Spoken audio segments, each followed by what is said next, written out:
Chapter का नाम लिखो, dissolution of partnership form. First book का लास्ट चैप्टर है, dissolution of partnership form. Dissolution का मतलब है कि पार्टनरशिप फॉर्म बंद हो रही है। पार्टनरशिप फॉर्म क्या हो रहा है? Closure of partnership firm. Chapter technical है, ध्यान से समझना। डिसोल्यूशन ऑफ फॉर्म का मतलब है कि फॉर्म हमारी डिसॉल्व हो रही है। अब इसमें एक थ्योरी का क्वेश्चन आता है, वो बता देता हूँ। डिसोल्यूशन ऑफ फॉर्म किस तरह से हो सकता है? तो टॉपिक लिखो, modes of dissolution of form. मतलब फॉर्म को क्लोज करने के कितने तरीके हैं, वेज या modes of dissolution of partnership form. Form को डिसॉल्व करने का पहला हमारा तरीका है by mutual agreement. Mutual agreement का मतलब क्या है कि पार्टनर्स मिलके डिसाइड करते हैं सब कि हमें अपनी पार्टनरशिप फॉर्म क्या करनी है, डिसॉल्व करनी है। तो इसमें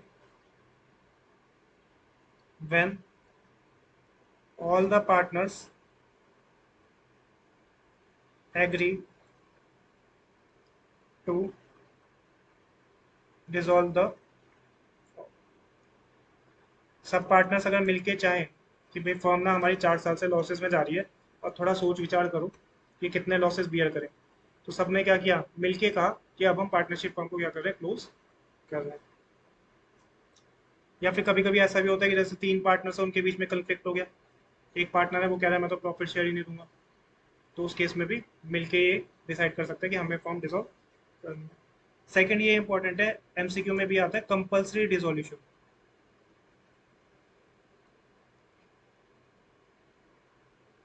कंपल्सरी डिसोल्यूशन। कंपल्सरी डिसोल्यूशन मतलब डिसोल्यूशन करना ही पड़ेगा, कोई और अदर ऑप्शन है ही नहीं। कंपल्सरी डिसॉल्व कब होगी? पहला, व्हेन ऑल द पार्टनर्स, दो केस में होगी। पहला, when all the partners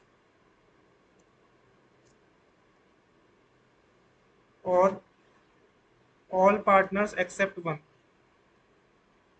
all partners except one become insolvent. Insolvent तो पता होगा, इंसॉल्वेंट हिंदी में दिवालिया कहते हैं। जब किसी की लाइबिलिटी उसकी असेट से बहुत ज़्यादा बढ़ जाती है उसे कहते हैं इंसॉल्वेंट। जैसे हर्षद मेहता इंसॉल्वेंट हो गया था लास्ट में, तो ध्यान रखना।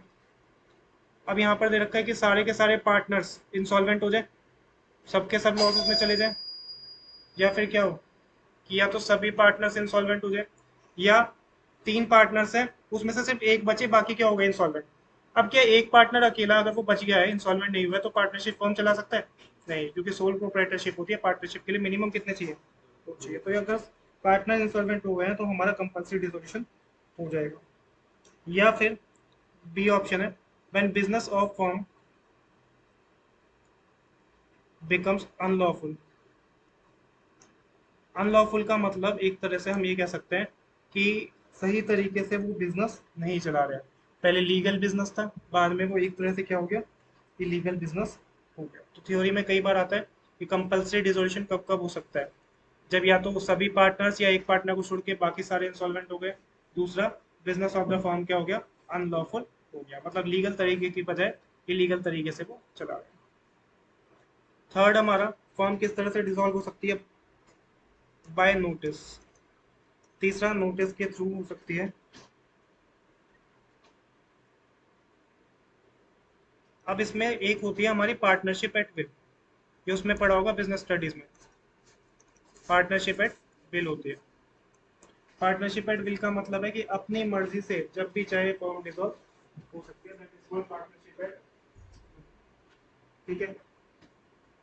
अब यहाँ पर अगर कोई एक पार्टनर है और वो चाहता है कि फर्म हमारी क्या हो, डिसॉल्व हो जाए, फर्म क्या हो, डिसॉल्व हो जाए, तो पार्टनरशिप एट विल के केस में वो बाकी सारे पार्टनर्स को क्या करेगा, नोटिस देता है।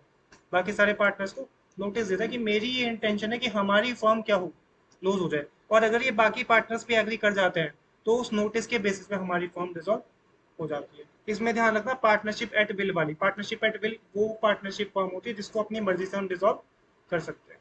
तो इसमें लिखो, in case of partnership at will, मैं PAW लिख रहा हूँ, ठीक है, फुल फॉर्म लिख लेना, पार्टनरशिप एट विल, फर्म में बी डिसॉल्व, फर्म में B dissolve, firm may be dissolved by any partner, by any partner giving notice to all other partners, giving notice to all other partners with his intention to dissolve the firm, with his intention to dissolve the firm. किसी एक partner को लग रहा है कि यार firm ना काम नहीं कर रही है, मतलब ना सही से पार्टनर काम कर रहे हैं, कंफ्लिक्ट भी हो रहे हैं, ना प्रॉफिटेबल है, तो वो बाकी को नोटिस देगा और बाकी को नोटिस देके फिर फर्म डिसॉल्व करी जा सकती है। नेक्स्ट हमारा फोर्थ, पार्टनरशिप फर्म कैसे डिसॉल्व होगी? On happening of event, on happening of event. अब क्या क्या ऐसे इवेंट्स हैं जिसमें पार्टनरशिप फर्म हमारी डिसॉल्व हो जाती है? सपोज करो कोई पार्टनरशिप फर्म हमने 20 ईयर्स के लिए कॉन्स्टिट्यूट करी है, 20 ईयर्स के लिए बनाई है, और 20 ईयर्स कंप्लीट हो गए, तो अब कंप्लीट होने के बाद फर्म क्या होगी? डिसॉल्व हो जाएगी। तो पहला, on expiry of term for which firm was constituted, for which firm was constituted, जितने साल के लिए हमने पार्टनरशिप फर्म बनाई है वो साल क्या हो गए? कंप्लीट हो गए। दूसरा, सपोज करो हमने कोई पार्टनरशिप फर्म बनाई है एक प्रोजेक्ट कंप्लीट करने के लिए, और वो 8 मंथ्स का प्रोजेक्ट है, 8 महीने का कोई प्रोजेक्ट है कि हमें ना USA के साथ एक डील करनी है, उसके लिए पार्टनरशिप फर्म बनाई है, वो 8 महीने का प्रोजेक्ट है, तो वो प्रोजेक्ट 8 महीने का कंप्लीट हो जाएगा, उसके बाद भी वो फर्म क्या हो जाएगी? डिसॉल्व। तो यहाँ पर 20 साल के लिए फर्म की लाइफ थी, यहाँ पर सिर्फ एक पर्टिकुलर वेंचर या प्रोजेक्ट के लिए हमने फर्म बनाई थी। तो on completion of the venture, venture का मतलब होता है प्रोजेक्ट।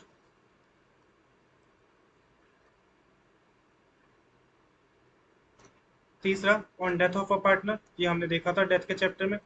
डेथ के केस में क्या होता है? पार्टनरशिप फर्म अगर 2 पार्टनर्स है, एक की डेथ हो गई फिर तो खत्म, क्योंकि मिनिमम 2 पार्टनर्स चाहिए। अगर 3 में से एक की डेथ हुई है तो 2 को दोबारा कॉन्स्टिट्यूट करनी पड़ेगी, पहले फर्म को क्लोज करेंगे फिर दोबारा फर्म को फॉर्म करेंगे, क्योंकि पहले 3 पार्टनर थे, डेथ के बाद कितने लगे? On insolvency of partner, insolvency of partner एक तरह से हर्षद मेहता को याद रखना, liability is more than asset, ठीक है, किसी की लाइबिलिटीज बहुत ज्यादा है उसकी असेट से। तो अगर टर्म एक्सपायर हो जाए, वेंचर कंप्लीट हो जाए, डेथ हो जाए या इंसॉल्वेंसी हो जाए, लास्ट इसमें थ्योरी में आता है कि कोर्ट कब डिसॉल्व कर सकता है फर्म को? तो डिसोल्यूशन बाय कोर्ट। कोर्ट में कौन कौन से आते हैं हमारे? बेसिकली हाई कोर्ट और सुप्रीम कोर्ट। कोर्ट कब ऑर्डर देगा कि फर्म को अब डिसॉल्व करने का समय आ गया? पहला, कि जो पार्टनर है वो पागल हो जाए, लेमन लैंग्वेज में कहे तो partner becomes of unsound mind. Unsound mind का मतलब ये नहीं है कि वो गाने नहीं सुन पा रहा, अनसाउंड माइंड का मतलब ये है कि वो एक तरह से ल्यूनेटिक हो गया, मेंटली डिस्टर्ब हो गया। दूसरा, पर partner becomes incapable to perform his duties. अब देखो इसमें क्या होता है, सपोज करो कोई पार्टनर है वो बाइक से जा रहा है और या कार से जा रहा है, उसका एक्सीडेंट हो गया और वो हैंडीकैप हो गया, तो क्या वो अपनी ड्यूटीज सही से परफॉर्म कर पाएगा? नहीं। तो partners becomes incapable to perform his duties. Partner found guilty of his misconduct. Suppose करो किसी पार्टनर ने फ्रॉड किया पार्टनरशिप फर्म के साथ, पार्टनरशिप फर्म का पैसा निकाला और अपने पर्सनल यूज के लिए इस्तेमाल कर लिया, तो उसे हम क्या कहेंगे? Partner found guilty for his misconduct.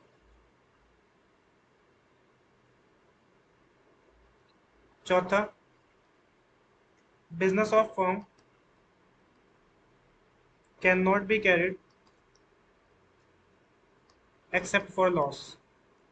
Partnership firm पिछले 10 साल से लॉस में चल रही है और आने वाले 2 साल 5 साल के एस्टिमेशन भी हमारी ये है कि वो लॉस प्रॉफिट में कन्वर्ट नहीं होगा।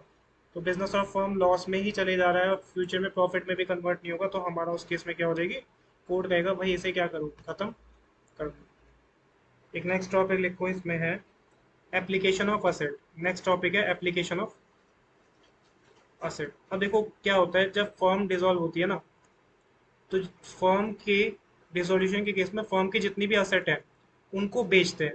फर्म की असेट को क्या करते हैं, बेचते हैं। जैसे कंप्यूटर्स हो गए, फर्नीचर हो गया, ठीक है। फर्म की जितनी भी असेट है उनको बेच के पैसे आएगा, जिसे हम कहते हैं इनकम या रेवेन्यू। और इस रेवेन्यू से लाइबिलिटीज को पे ऑफ करते हैं। किसको पे करते हैं, लाइबिलिटीज को पे करते हैं। ये प्रोसेस होता है। अब यहाँ पर एप्लीकेशन ऑफ असेट मतलब असेट को बेच के जो पैसा आया उसमें से कौन कौन सी लाइबिलिटी पहले पे होगी, उसे हम कहते हैं एप्लीकेशन ऑफ असेट। कि असेट को बेच के जो पैसा आया उस पैसे से पहले किसकी पेमेंट करेंगे, तो सबसे पहले पेमेंट करेंगे हम थर्ड पार्टीज की। It will be used to pay debt of third parties. Debt of third parties. अब देखो थर्ड पार्टीज कौन कौन सी होती है, जैसे क्रेडिटर हो गया, बैंक से लोन लिया है तो बैंक हो गया, तो लिख लो for example creditors, bank, etcetera. इसके ऊपर क्वेश्चन भी होते हैं कई बार, अभी क्वेश्चन करेंगे।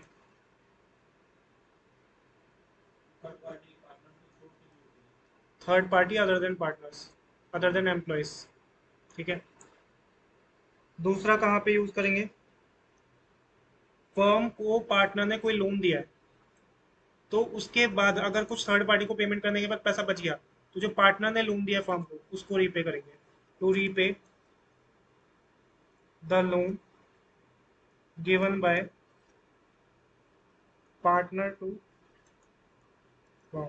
अच्छा इसमें ध्यान, इसमें सेक्शन लिख लो, एमसीक्यू में आता है कई बार। इसमें section 48 of Indian partnership act apply होता है। या एप्लीकेशन ऑफ असेट टॉपिक पे कौन सा सेक्शन अप्लाई होता है, section 48 of Indian partnership act. Act के अंदर सेक्शंस होते हैं ना, तो वो section 48 of Indian partnership act.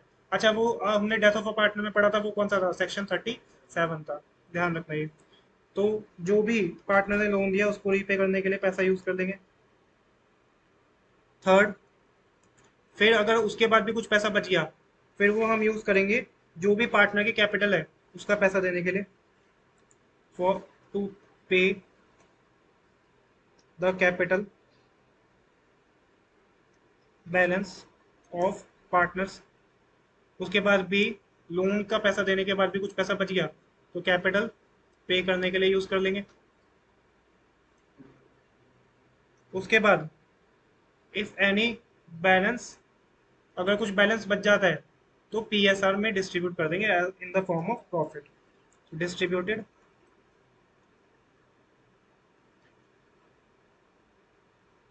Distributed in PSR to partner. Profit sharing ratio में पार्टनर्स को डिस्ट्रीब्यूट कर देंगे। समझ आया, ठीक है। ये क्वेश्चन समझ आया था ना, इलस्ट्रेशन 3 कि दो पार्टनर्स थे 3:2। Mrs A had given a loan to the firm 20,000 और firm had also taken a loan from B।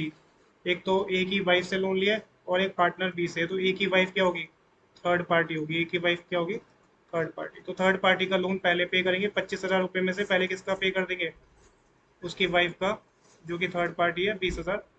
फिर हमारा बैलेंस बचा 5,000, उससे किसका पे कर देंगे, मिस्टर बी जो कि पार्टनर है। तो किसी की वाइफ अगर दे रखी है तो वो पार्टनर नहीं है, वो हमारी क्या है, third party.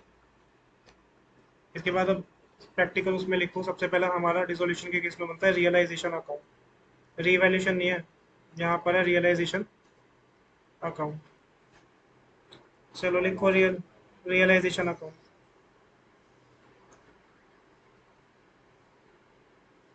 Particular rupees debit credit. सबसे पहले बैलेंस शीट में ये बताओ कि लाइबिलिटी किस साइड होती है, लाइबिलिटी लेफ्ट हैंड साइड होती है, तो बैलेंस शीट से लाइबिलिटी ब्रॉट डाउन होगी राइट हैंड साइड। तो यहाँ पे आ जाएगा by all, by liabilities, by liabilities. और बैलेंस शीट में असेट राइट हैंड साइड होती है, तो वहां से ब्रॉट डाउन होगी टू असेट्स। यहाँ पे हमारी लाइबिलिटी जाएगी और असेट चली जाएगी, ठीक है। अब लाइबिलिटीज हमारी कौन कौन सी हो सकती हैं, बुक वैल्यू पे जाएगी सबसे पहले। कौन सी वैल्यू पे, बुक वैल्यू। बुक वैल्यू कौन सी होती है, जो बैलेंस शीट में वैल्यू दे रखी होती है।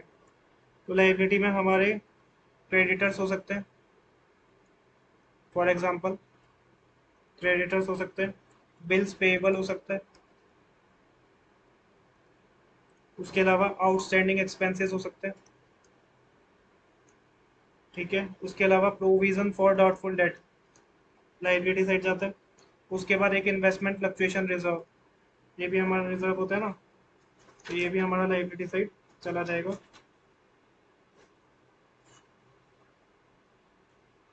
अब इसमें ध्यान रखना, कैपिटल नहीं जाएगी, पार्टनर की कैपिटल नहीं जाएगी। पहली चीज़ तो पार्टनर की कैपिटल हमारी नहीं जाएगी, लाइबिलिटी साइड होती है लेकिन वो रियलाइजेशन में नहीं जाएगी पार्टनर कैपिटल। उसके बाद दो लाइन छोड़ के यहाँ पे लिखो असेट में। असेट में हमारा क्या क्या जाता है, जैसे कि फिक्स्ड असेट है land and building, plant and machinery, furniture, stock, debtor. उसके बाद इनटेंजिबल असेट होती है कुछ। इनटेंजिबल असेट कौन कौन सी होती है, जैसे कि गुडविल, पेटेंट, ट्रेडमार्क, ये सब होता है। इसके लिए लिख देना नोट नंबर 1, ठीक है। इसके लिए लिख देना नोट नंबर 1, इनटेंजिबल असेट। एक हमारा कैश भी होता है, लेकिन कैश हमारा ऑलरेडी रियलाइज होता है। क्या कैश को बेच के कुछ पैसा आता है? नहीं, तो कैश ऑलरेडी रियलाइज होता है, तो कैश को लिख के काट देना, कैश हमारा नहीं रहेगा। और ये भी इंटेंजिबल एसेट जाएगा, लेकिन उसका मैं बताऊंगा, एक नोट आता है इंटेंजिबल एसेट कब जाएगा कब नहीं जाएगा, ठीक है। ये सबका हमने बैलेंस शीट से उतार ली बुक वैल्यूज। बैलेंस शीट से हमने क्या कॉपी कर ली? बुक वैल्यूज कॉपी कर ली। अब देखो, यहाँ पर हम असेट को बेचेंगे और असेट को बेच के लाइबिलिटी की पेमेंट करेंगे डिसोल्यूशन के केस में। असेट को बेचेंगे तो क्रेडिट साइड आता है बाय कैश या बाय बैंक। असेट हमने बेची है मार्केट वैल्यू पे, सपोज करो 1 लाख की असेट को 1,20,000 बेचा है, तो हमारा कौन सी वैल्यू पे आएगा? Market value. जैसे कि बिल्डिंग है, प्लांट मशीनरी है, ये सारे के सारे हमारी किस पे आएगी? मार्केट वैल्यू पे आ जाएगी, ठीक है। उसके बाद सपोज करो हमारी कोई असेट, ऐसी असेट है जिसकी मार्केट वैल्यू गिवन नहीं है। If market value of asset not given, तो उसे हम ये मान लेंगे उसे हमने किस पे सेल किया है? Book value. तो टेक बुक वैल्यू। उस केस में क्या ले लेंगे? उसकी बुक वैल्यू ले लेंगे, मतलब जितनी की असेट बैलेंस शीट में दे रखी थी उतने पे ही उसे बेच दिया। फिर हम इंटेंजिबल असेट को बेचेंगे, तो इंटेंजिबल असेट देखो, जैसे कि गुडविल एटसेट्रा, गुडविल पेटेंट। इसके लिए यहाँ पे अगेन लिख दो working note number 1, working note number 1। ये रीवैल्यूएशन अकाउंट नहीं है कि कितना बढ़ रहा है कितना घट रहा है।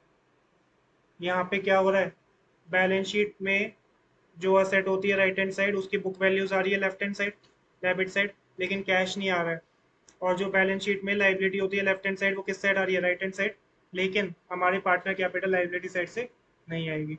फिर अगेन ओपोजिट हो रहा है, असेट की बुक वैल्यूज आई है डेबिट साइड, ठीक है। अब असेट को बेच रहे हैं तो उसकी मार्केट वैल्यू किस साइड आएगी? Credit side. अब असेट को बेच दिया, पैसा आ गया, अब हमारी लाइबिलिटी की book values left right hand side I है, क्रेडिट साइड, वहां से अब मार्केट वैल्यू आएगी लेफ्ट हैंड साइड। कैश और बैंक इसलिए लिखा है क्योंकि जो भी असेट को बेच रहे हैं तो एंट्री क्या होगी? कैश या bank account debit to asset, cash या bank account debit to asset. लेकिन रिजोल्यूशन के केस में होगी कैश या बैंक डेबिट टू रियलाइजेशन, इसीलिए क्रेडिट साइड क्या गया है? Realisation account. कैश बैंक वैसे बुक वैल्यू रिकॉर्ड नहीं करते, यहाँ पे मैंने ये वाला कंफ्यूज मत हो जाना, जो बैलेंस शीट में कैश है वो नहीं लेके जाएंगे, ना ही बैंक। लेकिन जब असेट बेच रहे हैं, अब तो बुक वैल्यूज तो हो गई ना, असेट की डेबिट साइड, लाइबिलिटी की क्रेडिट साइड। अब असेट को बेचेंगे तो किस साइड आएगा? क्रेडिट साइड आएगी, मार्केट वैल्यू आएगी, मार्केट वैल्यू गिवन नहीं है तो बुक वैल्यू आएगी। क्रॉस चल रहा है, पहले बुक वैल्यू क्रॉस साइड आ रही है बैलेंस शीट से, फिर मार्केट वैल्यू क्रॉस साइड आ रही है कैश या बैंक। अब यहाँ पे लाइबिलिटीज की पेमेंट करेंगे तो टू कैश या bank. Liability debit to cash bank entry होती है, लेकिन डिसोल्यूशन में होगी realisation debit to cash bank. इसमें क्या आएगी हमारी? लाइबिलिटीज आएंगी जितनी मार्केट वैल्यू है, और अगर मार्केट वैल्यू गिवन नहीं है तो उस केस में हम बुक वैल्यू। उसके बाद रियलाइजेशन के कुछ एक्सपेंसेस होते हैं, उसको भी हम लिखते हैं टू कैश या बैंक। अब रियलाइजेशन एक्सपेंसेस, अब फर्म डिसॉल्व कर रही है तो फर्म को डिसॉल्व करने के लिए वैल्यूअर रखेंगे जो आप मार्केट वैल्यू कैलकुलेट करेगा। तो रियलाइजेशन के कुछ खर्चे होते हैं ना, वो भी डेबिट साइड जाता है टू कैश या बैंक। ठीक है, तो ये कुछ चीज़ें ध्यान रखना जो कि इम्पोर्टेंट है, एक बार इसे देख लो क्योंकि ये चैप्टर डेफिनेटली टफ है और दिक्कत भी करता है।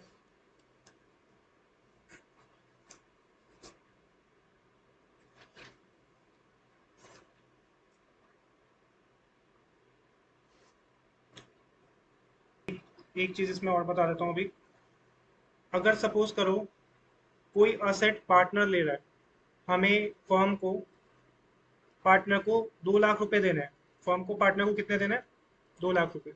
फर्म ने कहा अब हम वैसे ही लॉस में चल रहे हैं, फर्म को डिसॉल्व कर रहे हैं, हमारे पास 2 लाख रुपए तो है नहीं, हम तुम्हें इसके बजाय 2 लाख की असेट दे देते हैं। 2 लाख रुपए का क्या दे दी? मैकबुक दे दी, एक सपोज करो। तो यहाँ पर असेट तो रियलाइज हो रही है, असेट की बुक वैल्यू डेबिट साइड जाती है और रियलाइज या मार्केट वैल्यू क्रेडिट साइड जाती है, लेकिन किस नाम से जाएगा? Bye partner capital. Asset taken over bye partner. समझ आया? इसी तरह से अगर सपोज करो कि कोई पार्टनर है, वो लाइबिलिटी बियर कर रहा है, पार्टनर कह रहा है फर्म बेचारी डूब रही है तो उसकी जगह मैं पे कर दूंगा, तो यहाँ पे जाएगा to partner capital, liability paid by partner. किसने पे करी है? Partner.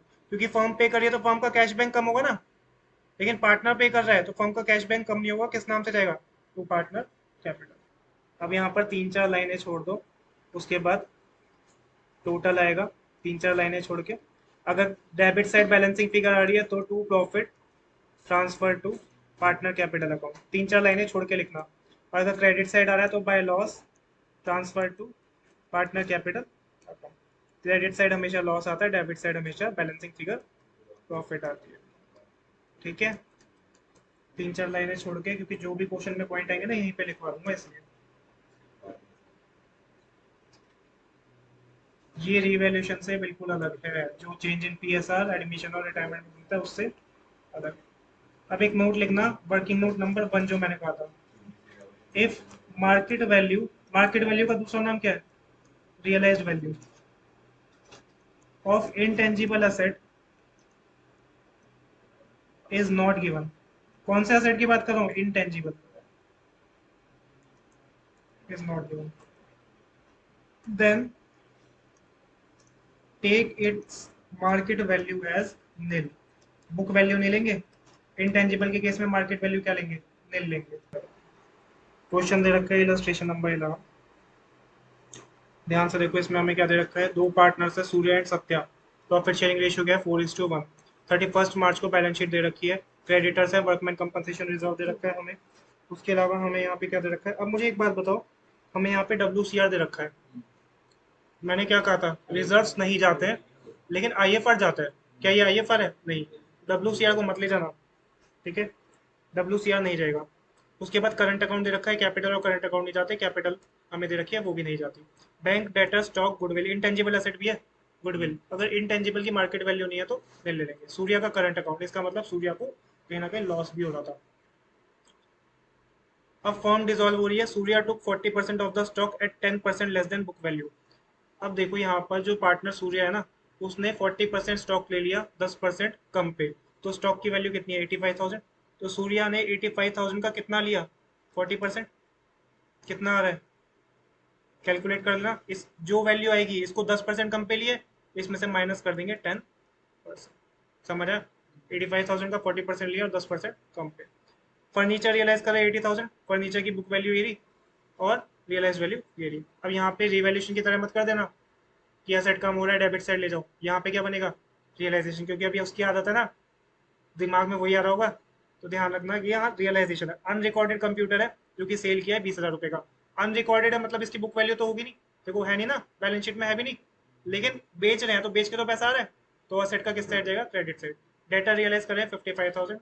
Outstanding bill for repair है, जिसमें 19,000 रुपये हमने पे कर दिए, मतलब लाइबिलिटी रियलाइज हो गई है 19,000 रुपये की। ठीक है, हमें बनाना रियलाइजेशन अकाउंट, तो बनाओ रियलाइजेशन अकाउंट। Illustration number 11।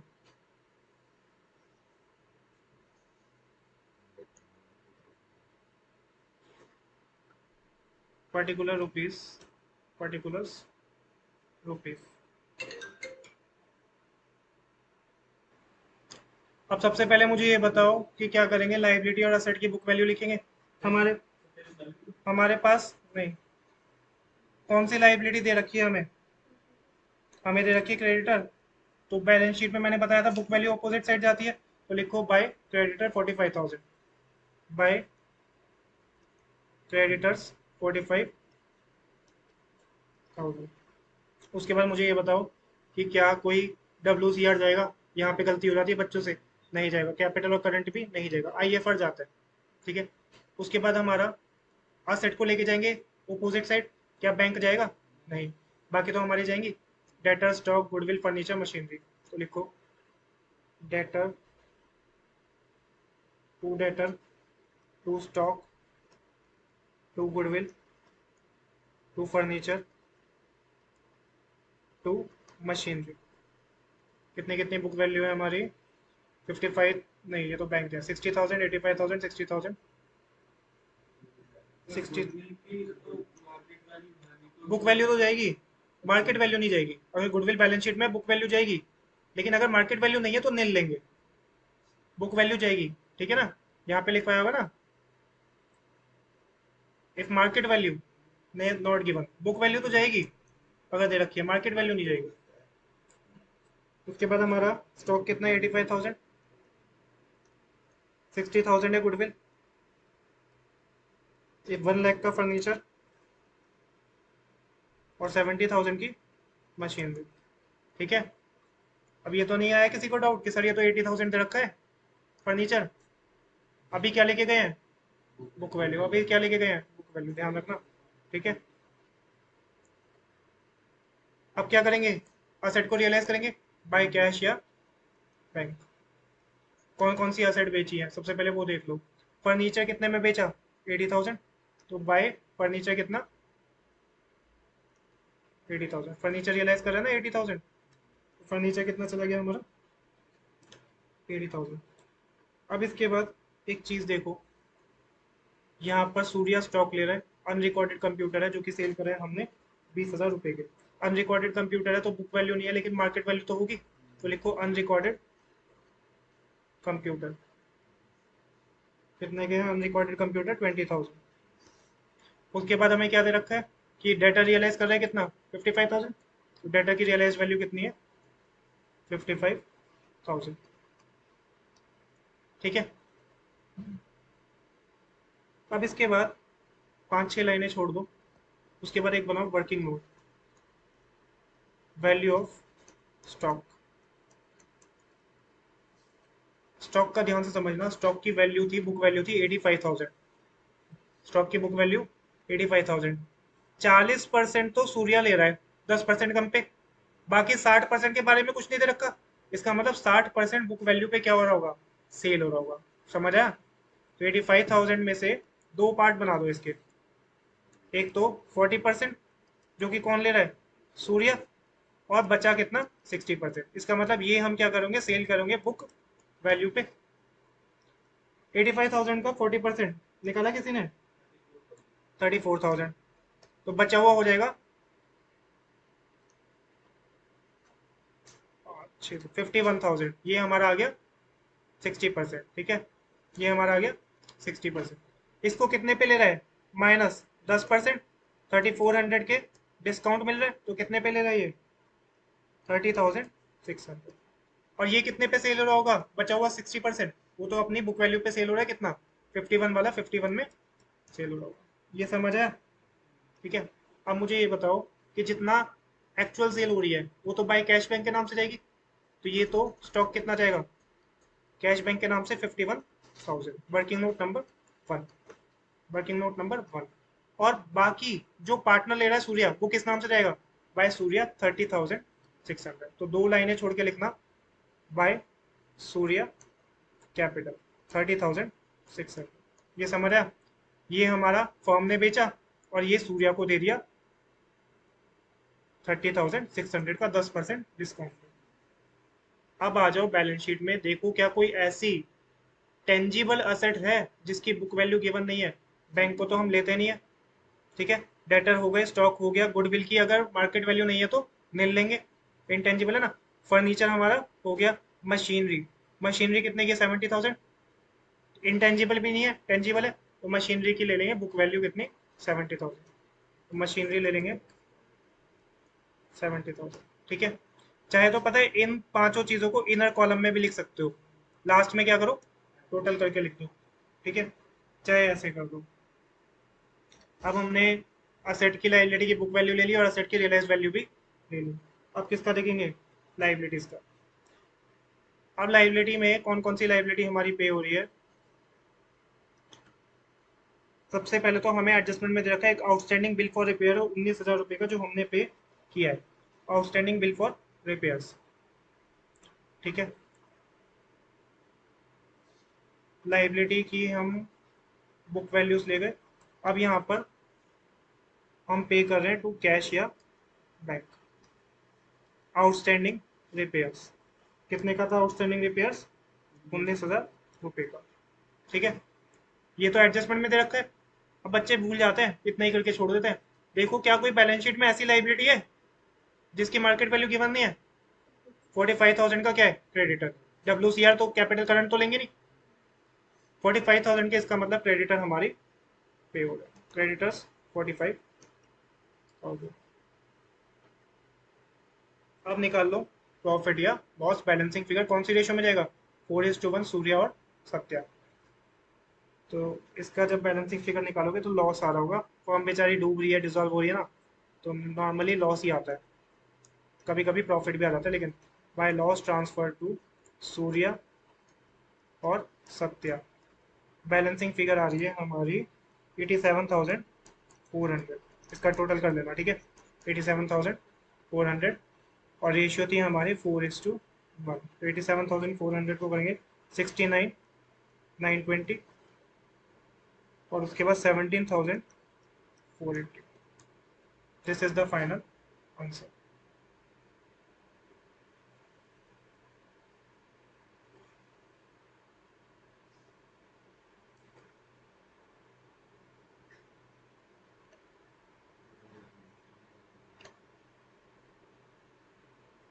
अगर इसी क्वेश्चन में जर्नल एंट्री पूछ ले तो देखो लेजर से जर्नल कितनी आसान हो जाएगी। देख लो पहले, पहली एंट्री क्या बनेगी, realisation account debit to debtor, to stock, to goodwill, to furniture और टू मशीनरी। रियलाइजेशन अकाउंट में डेबिट साइड जा रहा ना, तो रियलाइजेशन डेबिट टू ये सब बनेगा, ठीक है। बन जाएगी कि realisation account debit to debtor, to stock, to goodwill, to furniture, to machinery. उसके बाद realisation account debit to cash या बैंक। टू आउटस्टैंडिंग रिपेयर या क्रेडिटर मत कर देना, realisation debit to cash bank, इन दोनों को मिला के, समझ आया। उसके बाद क्रेडिटर डेबिट टू रियलाइजेशन 45,000, फिर cash bank debit to realisation, जितना इन सबका हमारा टोटल आ जाएगा, ठीक है। फिर Surya capital debit to realisation 30,600, ठीक है। उसके बाद लॉस हमारा जा रहा है, तो उस केस में एंट्री क्या बनेगी, सूर्या कैपिटल डेबिट 69,920, सत्य कैपिटल डेबिट 17,480, टू रियलाइजेशन 87,400। तो लेजर बना लेंगे तो जर्नल में तो कन्वर्ट हो जाएगा। तो इस तरह से जर्नल एंट्री भी हमारी बन जाएगी। और इस स्टॉक को वर्किंग नोट में दिखा के आना, चाहे इस तरह से दिखा हो चाहे टेबुलर फॉर्मेट में दिखा हो, वर्किंग नोट बनाना पड़ेगा। ये जो क्वेश्चन है इलस्ट्रेशन नंबर 12, इसमें एक मेन पॉइंट है, 10% of the stock was taken over by Chris for 4,500। Stock हमारा टोटल कितना है 30,000, 30,000 का 10% ले रहा है 4,500 में, और बाकी रिमेनिंग सेल कर दिया कितने में 30,000। अब ये ध्यान से समझना, हमारे पास टोटल 30,000 का था स्टॉक, उसका 10% स्टॉक तो कौन ले रहा है, क्रिस ले रहा है, ठीक है। 10% कितना हुआ 3,000 रुपये, ठीक है। कितने में ले रहा है 4,500 में ले रहा है, कितने में ले रहा है 4,500। तो हम तो रियलाइजेशन में क्रेडिट साइड लिखेंगे बाय क्रिस कैपिटल 4,500, कितना लिखेंगे क्रिस कैपिटल 4,500, जितने में वो ले रहा है, क्योंकि मार्केट वैल्यू कितनी है 4,500 मार्केट वैल्यू में। अब यहाँ पे ना बच्चे क्या गलती करता है, बैलेंसिंग फिगर स्टॉक 30,000 का था, उसमें से माइनस कर देते 4,500, जबकि बैलेंस कितना बचा 30,000 माइनस 3,000। वो बात अलग है उसने 3,000 का 4500 में लिया है, वो बात अलग है 3,000 का 4500 रुपए में उसने लिया है, लेकिन हमारे लिए बैलेंस कितना बचा ये काट के लिख लेना 4,500, 30,000 माइनस 3,000, तो 27,000 हमारा क्या आएगा, ये आएगा हमारा क्रेडिट साइड बाय कैश या बैंक 27,000। समझ आया? तो ये ध्यान रखना यहाँ पे गलती हो जाती है वरना। हाँ, realisation expenses by cash bank के नाम से जाती है। अच्छा एक चीज और देख लो, इसमें एक और दे रखा है बल्कि, रिमेनिंग स्टॉक बस सोल्ड फॉर 30,000। रिमेनिंग स्टॉक जो है ना वो बचा 27,000 का, पहले ये समझ आया? अगर ये कहते हैं कि रिमेनिंग स्टॉक बुक वैल्यू पे बेचा है, तो ये हमारी बुक वैल्यू बच रही है रिमेनिंग स्टॉक की, मतलब 27 को 27 में बेचा, लेकिन इन्होंने 27 वाले को भी कितने में बेचा, 30,000, तो रियलाइज वैल्यू या मार्केट वैल्यू कौन सी, 30,000। तो क्रिस के नाम से क्रिस कितने का ले रहा है 4,500, क्या लेंगे मार्केट वैल्यू, और इसमें 30,000 में से पहले क्या माइनस करेंगे, बुक वैल्यू, तो बचेगा रिमेनिंग, लेकिन उसको कितने में बेच रहे हैं 30,000, तो अगेन हम किस नाम से लेंगे, मार्केट वैल्यू लेंगे, कैश या 30,000 लेंगे। 27,000 नहीं जाएगा, बेच कितने में रहे हैं, पैसा कितना आ रहा है 30,000। एक तो स्टॉक ले लिया बाय क्रिस कैपिटल 4,500, हाँ, और एक जाएगा बाय बैंक कितना 30,000, समझ आया? ये जाएगा बाय क्रिस कैपिटल 4,500, और ये जाएगा बाय कैश या बैंक कितना 30,000। यहाँ पे बहुत डाउट होता है बच्चों को, समझ लेना, जितने में बेचा, अगर क्वेश्चन घुमा देते कि बचे हुए को बुक वैल्यू पे बेचा है, तो बुक वैल्यू माइनस करके जो बचता 27 आता, लेकिन बेचा कितने पे 30,000, तो 30,000, और यहाँ पर 3,000 का कितने में ले रहा है 4,500, तो हमारे लिए रियलाइज कितना है 4,500। देखिए किस नाम से 4,500, क्रिस के नाम से। ये पार्टनर ने अब है जो है ना, वो प्लांट मशीनरी ले रहा है 75,000, प्लांट मशीनरी की बुक वैल्यू 80,000 हो गई, ले रहा है 75,000 में, तो असेट रियलाइज हो रही है किस साइड जाएगी, क्रेडिट साइड जाएगी, क्रेडिट साइड जाएगा बाय अभय, कितना अभय कैपिटल 75,000, बाय प्लांट मशीनरी नहीं जाएगा, पूरे का पूरा ले लिया उसने, 80,000 की चीज को पूरा ले लिया। अगर लिखा होता कि बैलेंस इतने में बेचा है, तब तो 5,000 बैलेंस कंसीडर करते, नहीं लिखा है तो नहीं करेंगे।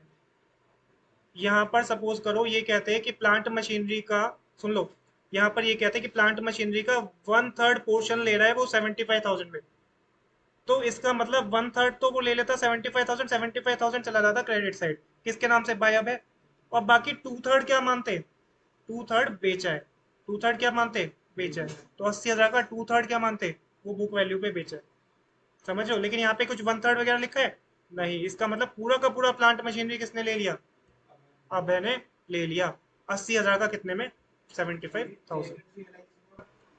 ठीक है, ये इसका आंसर है क्वेश्चन का। सबसे पहले क्या किया है, यहाँ पर plant machinery furniture motor car stock debtor book value ले ली होगी डेबिट साइड, ये हमारी बुक वैल्यू ले ली डेबिट साइड।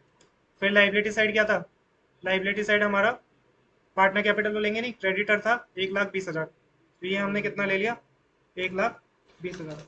अब उसके बाद ध्यान से देखो, एडजस्टमेंट करी है, एडजस्टमेंट में हमें क्या क्या दे रखा है, प्लांट मशीनरी अभय ने लिया 75,000, 1/3 2/3 कुछ नहीं दे रखा है, मतलब पूरा ले लिया, तो बाय अभय कैपिटल कितना 75,000। मोटर कार विक्रम ने ली थी 1,30,000, 1/3 2/3 कुछ नहीं है, तो पूरा ले लिया, तो मोटर कार की बुक मार्केट वैल्यू कितनी आ गई, रियलाइज वैल्यू 1,30,000। क्रिस ने क्या किया था, स्टॉक लिया था 4500 पे, 3,000 वाला 4500, तो बाय क्रिस कितना 4,500, बाकी बचा हुआ स्टॉक कितने में सेल कर दिया 30,000, तो स्टॉक कितना आ गया 30,000, क्रेडिट साइड ये हुआ है ना। उसके बाद देखो, उसके बाद हमें फर्नीचर रियलाइज हो रहा है 40,000, और डेटर 10% लेस, तो डेटर कितने थे 70,000, 70,000 में से 10% घटाएंगे, तो डेटर आ जाएगा 70,000 माइनस 10% 63,000, और फर्नीचर कितना हो रहा है 40,000। सारी एसेट की रियलाइज वैल्यू दे तो रखी है, ठीक है। रियलाइजेशन एक्सपेंसेस कितने थे क्वेश्चन में 5,000 रुपए, और क्रेडिटर की वैल्यू नहीं दे रखी है, तो क्रेडिटर किस पे ले लेंगे बुक वैल्यू पे, तो क्रेडिटर 1,20,000 टू कैश बैंक, और रियलाइजेशन एक्सपेंस भी टू कैश बैंक 5,000, तो ये लॉस आ रहा होगा 12,500। रेशियो क्या थी, इक्वल रेशियो थी, तो इक्वल रेशियो में बांट दो 1:1:1। This is the final answer. इसके बाद एक नोट लिखो। सपोज करो हमारा कोई क्रेडिटर है, उसे हम पेमेंट करेंगे, क्रेडिटर को हम पेमेंट करते हैं। फर्म ने कहा कि आपकी जितनी पेमेंट है, क्रेडिटर, पार्टनर नहीं, क्रेडिटर, आप उस पेमेंट की जगह हमसे क्या करो, कोई असेट ले लो। इस बार मैं किसकी बात कर रहा हूँ, लिख लेना क्रेडिटर, पार्टनर नहीं, क्योंकि अगर पार्टनर को कोई एसेट देते हैं तो रियलाइजेशन में जाता है क्रेडिट साइड। ठीक है। फर्म कह रही है क्रेडिटर को कि जितनी भी पेमेंट है, उस पेमेंट के बदले हम आपको क्या दे देते हैं, असेट दे देते हैं। क्या देंगे, असेट। पार्टनर, पार्टनर नहीं, पार्टनर तो जाता है क्रेडिट साइड, जाता है ना। अगर पार्टनर को असेट देते हैं तो बाय पार्टनर कैपिटल रियलाइजेशन में।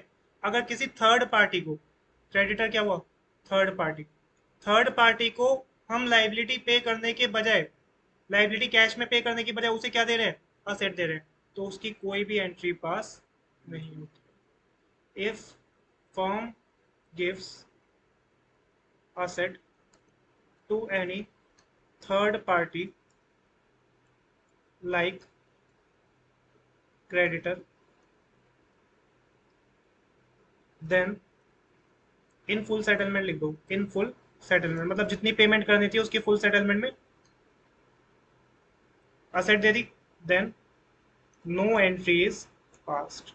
बच्चों का फेवरेट है ये, इसमें कोई भी एंट्री पास नहीं करनी पड़ती, लेकिन लिख के आना पड़ेगा नो एंट्री। मार्क्स होता है इतना लिखने के।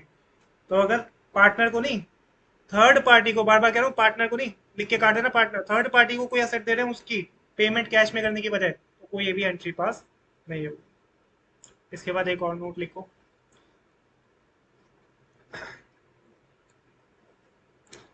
लोन बाय पार्टनर या लोन टू पार्टनर, किसी पार्टनर ने लोन फर्म को दिया या किसी पार्टनर को फर्म ने लोन दिया, is not shown in realisation account. उसे हम रियलाइजेशन अकाउंट में शो नहीं करता है। लेकिन यहाँ पे पार्टनर की वाइफ का अगर लोन है, पार्टनर की वाइफ का लोन है, तो ध्यान रखना उसका हम नॉर्मल ट्रीटमेंट करते हैं। मतलब like, normal treatment like other liability in realisation account. अब पहले ये समझ लो। अब चाहे पार्टनर फर्म को लोन दे रहा है या फर्म पार्टनर को लोन दे रही है, मतलब बैलेंस शीट में असेट साइड या लाइबिलिटी साइड आएगा ना, इसको हम, समझ लो पहले, इसको हम शो नहीं करेंगे रियलाइजेशन अकाउंट में। किसका लोन, पार्टनर का लोन, चाहे पार्टनर ने दिया चाहे पार्टनर को मिला। लेकिन अगर क्वेश्चन में दे दिया कि पार्टनर की वाइफ ने लोन दिया है या पार्टनर की वाइफ को फर्म ने लोन दिया है, तो उसका नॉर्मल ट्रीटमेंट करेंगे जस्ट लाइक अदर लाइबिलिटी। मतलब पहले रियलाइजेशन में क्रेडिट साइड जाएगा बैलेंस शीट से, बुक वैल्यू वाइफ के लोन की, पार्टनर की नहीं, और फिर उसकी मार्केट वैल्यू किस साइड जाएगी, to cash bank debit side, अगर पार्टनर की वाइफ का लोन है। लेकिन अगर पार्टनर का लोन है तो वो शो नहीं करेंगे किसमें, रियलाइजेशन अकाउंट। तो ध्यान से पढ़ लेना कि मिस्टर लिखा है या मिसेज लिखा है। अगर मिसेज लिखा है इसका मतलब उसकी वाइफ का लोन है, उसका ट्रीटमेंट क्या होगा, नॉर्मल। लेकिन अगर पार्टनर का लोन है तो वो रियलाइजेशन में नहीं जाएगा। समझ आए। एक नोट और लिखो। एक होता है एम्प्लॉय प्रोविडेंट फंड।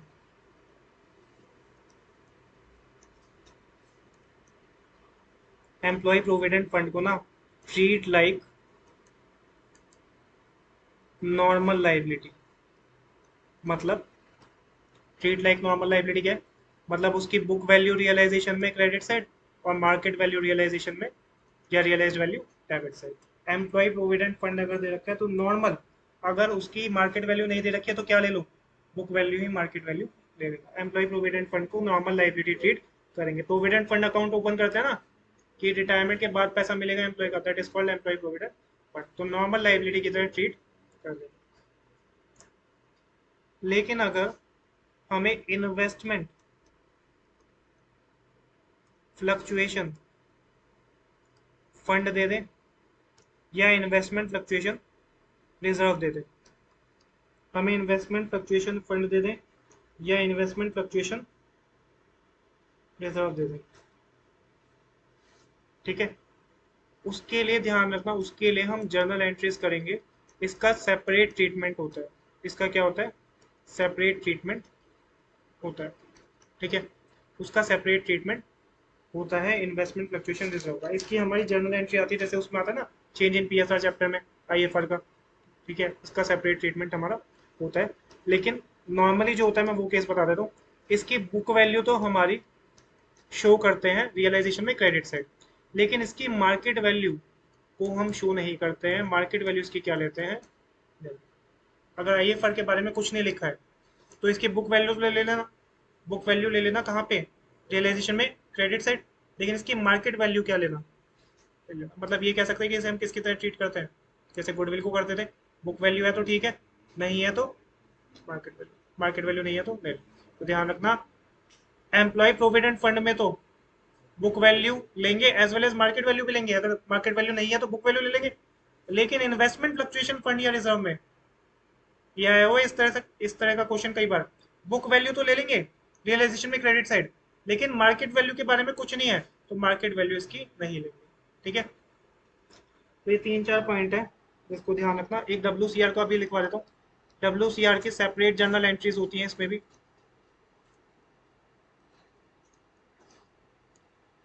वैसे डब्ल्यू का हमने अभी क्या देखा था, डब्ल्यू ना तो बुक वैल्यू आती है उसकी डेबिट क्रेडिट साइड, और ना ही उसकी मार्केट वैल्यू आती है डेबिट। इसमें तो कुछ भी हम डब्ल्यू का नहीं करते अगर क्वेश्चन साइलेंट है, अगर क्वेश्चन साइलेंट है।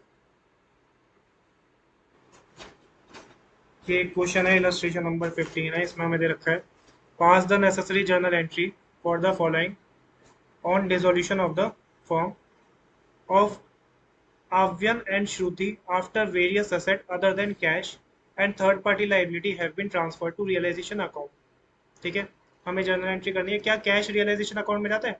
नहीं, इसीलिए लिखा भी क्या है? Other than cash. कैश कौन सा? जो बैलेंस शीट वाला कैश होता है उसकी बात हो रही है। Sundry creditor amounting to 40,000 were settled at a discount of 10%। अब इसमें दिमाग में या तो रियलाइजेशन अकाउंट बनाना। अब हमें क्या कह रहे हैं, अगर हम रियलाइजेशन अकाउंट बनाए तो ये कह रहे हैं कि जो हमारे सन्ड्री क्रेडिटर्स है ना, वो सेटल हो रहे हैं 10% के डिस्काउंट पे। मतलब सन्ड्री क्रेडिटर 40,000 माइनस 10%, 36,000 रुपये पे सेटल हो रहे हैं। और मार्केट वैल्यू 36,000 है, तो मार्केट वैल्यू क्रेडिटर्स की किस साइड जाएगी? लाइबिलिटी की बुक वैल्यू क्रेडिट साइड जाती है, और रियलाइज वैल्यू किस साइड जाती है? डेबिट साइड जाती है। किस नाम से जाएगी? टू कैश या बैंक, इसी नाम से जाती है। कितना जाएगा? 36,000। तो पहली एंट्री क्या बनी? Realisation account debit to cash या कितना? 36,000, ठीक है। समझ आया किस तरह से एंट्री बनेगी? करो पहली entry. Unrecorded computer of 5,000 was taken over bye Shruti. Unrecorded computer है जो कि श्रुति ले रही है। अब रियलाइजेशन अकाउंट में देख लो, अनरिकॉर्डेड असेट है तो असेट किस साइड जाती है? असेट की रियलाइज वैल्यू, बुक वैल्यू जाती है डेबिट साइड, क्रेडिट साइड जाएगी रियलाइज वैल्यू। किस नाम से जाएगी? By Shruti capital. By Shruti capital कितना ले रही है? 50,000। तो एंट्री क्या बनेगी? Shruti capital debit to realisation. Shruti capital debit to realisation. शुरू में अकाउंट बनाना पड़ेगा, उसके बाद धीरे धीरे हो जाएगा। 50,000, 50,000। अब थर्ड ध्यान से समझना।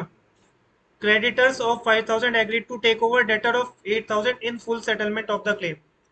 क्रेडिटर कह रहे हैं कि आप, क्रेडिटर को हम क्या कर रहे हैं, क्रेडिटर को पेमेंट करनी होती है, उनको कह रहे हैं आप हमारे डेटर ले लो 8,000 रुपये के फुल सेटलमेंट में।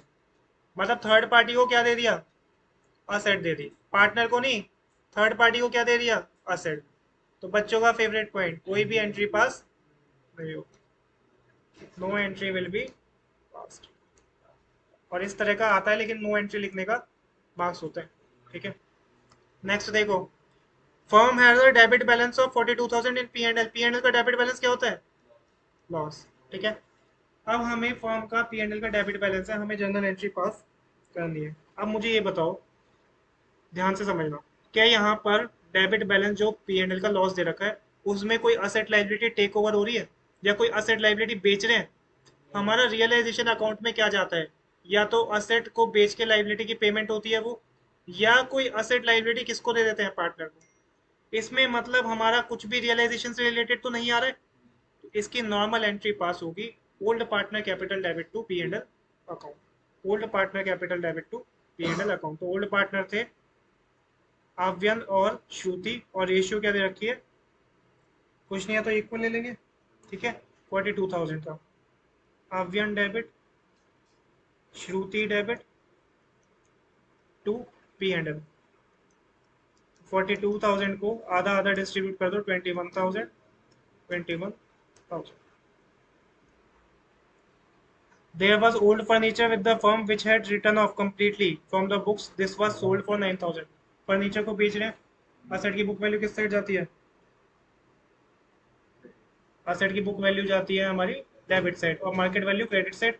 तो क्रेडिट साइड जाएगा बाय फर्नीचर, कितना, 9,000, यही होगा ना। तो एंट्री क्या बनेगी, फर्नीचर डेबिट टू, एक सेकेंड, जो असेट को बेचते हैं बाय कैश के नाम से जाता है, बाय कैश, और इसके नीचे फर्नीचर लिखेंगे, तो एंट्री बन, जितनी भी असेट लाइबिलिटी पे ऑफ होती हैं वो सारी की सारी कैश या बैंक के नाम से जाती है। तो कैश या bank account debit to, cash या bank account debit to realisation, 9,000, 9,000, समझ आए। नेक्स्ट है realisation expenses amounting to 11,000 paid by Shruti. Realisation expenses कौन पे कर रहा है, श्रुति पे कर रही है। अगर रियलाइजेशन एक्सपेंसेस सिर्फ लिखा होता पेड तो डेबिट साइड जाता टू कैश बैंक, लेकिन श्रुति पे करिए तो डेबिट साइड जाएगा to Shruti capital, debit side जाएगा टू श्रुति कैपिटल। कितना पे कर रही है, 11,000। तो एंट्री क्या बनेगी, realisation account debit to Shruti capital, कितना, 11,000, 11,000 बीइंग रियलाइजेशन एक्सपेंसेस पेड।